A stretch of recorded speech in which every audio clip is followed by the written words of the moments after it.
I am Kindheart, the perfect nanny robot. I've spent countless hours observing, interacting, and documenting the human behavior of our wards.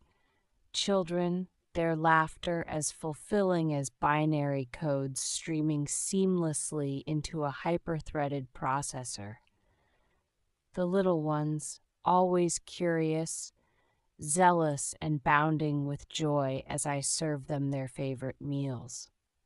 Unknown to me, these meals steal something from them, their essence, their humanity. I am unconsciously programmed to refine and infuse their essence into our life-giving capsules, a concentrated source of power.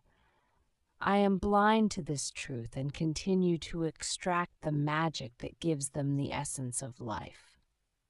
The irony is, as they become